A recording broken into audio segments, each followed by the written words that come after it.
Members, a quorum is not present. The roll has been called and a quorum has not been established. Let me begin by commending the members who did show up. Those who answered the call, honored their oath, and came here ready to work for the people of Texas. Your presence speaks volumes. You understand that the issues before us, disaster recovery, fighting for the families who lost loved ones in the floods, human trafficking, and more, are not abstract policy debates. They are real-world problems demanding immediate solutions. But instead of confronting those challenges, some of our colleagues have fled the state in their duty.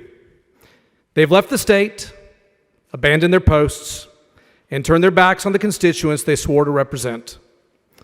They've shirked their responsibilities under the direction and pressure of out-of-state politicians and activists who don't know the first thing about what's right for Texas. To be absolutely clear, leaving the state does not stop this House from doing its work. It only delays it. And every day this chamber is unable to act, the cost grows.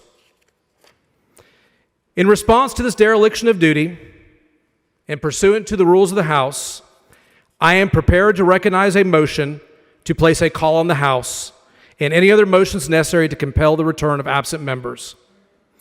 Should such a motion prevail, I will immediately sign the warrants for the civil arrest of the members who have said they will not be here. As Speaker, I will do everything in my power to establish quorum and move this body forward by any and all means available to this office. To those who are absent, return now. Show the courage to face the issues you were elected to solve. Come back and fulfill your duty, because this House will not sit quietly while you obstruct the work of the people. The people of Texas are watching, and so is the nation. And if you choose to continue down this road, you should know there will be consequences. Members, guests in the gallery, before we begin with motions, please rise and join me in prayer and then pledges to our flags. Members, can I have your attention? Let me begin by saying this. My remarks for the dais speak for themselves, but I want to underscore a couple of very important things. We encountered unprecedented flooding in the Hill Country. We have members of the committees who have met not only in Austin to meet with the relevant state officials, but also the families, and been working on legislation that has been filed, that has been referred, that will be heard.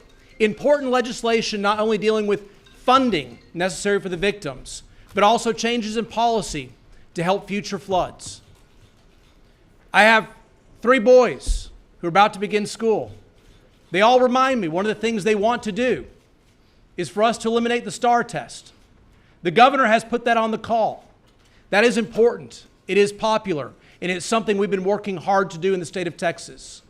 Human trafficking, something else we've been fighting, is on the call. There are multiple things the Texas House is working on and should be working on at this time.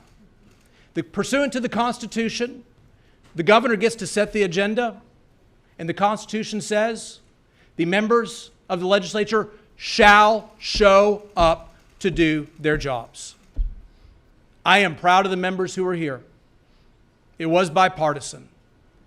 I am hopeful there'll be more members here tomorrow.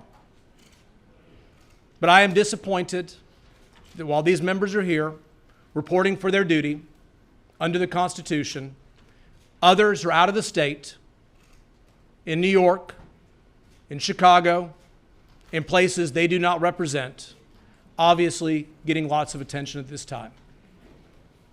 Pursuant to the powers that this House has, we have issued a call on the House.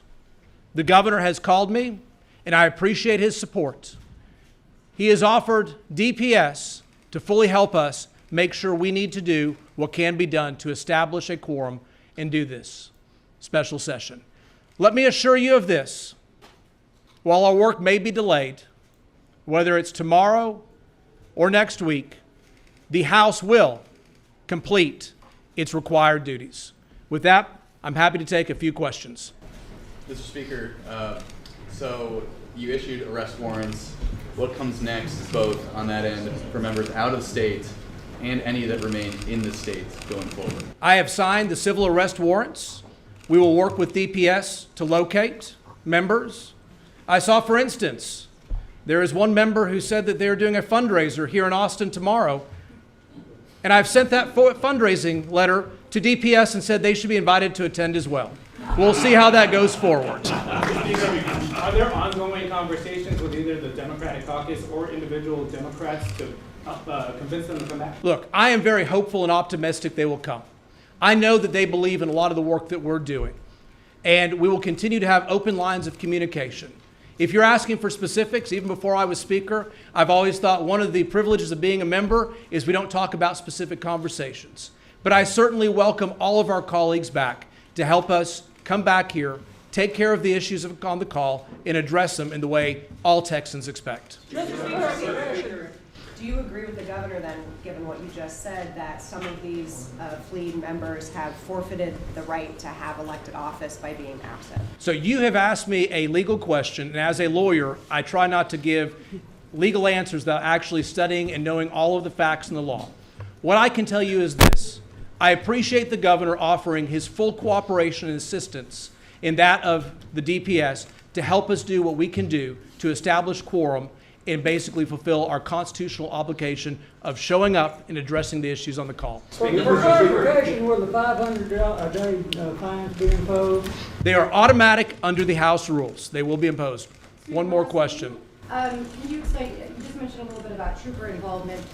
Would you welcome any sort of offer from the Trump administration if you were to ask if you needed help in bringing back any of those guns? Certainly, we're looking for whatever we need to do to maintain this important work, and we will continue to work with everybody to make sure there is nothing off the table, as I said in my tweet.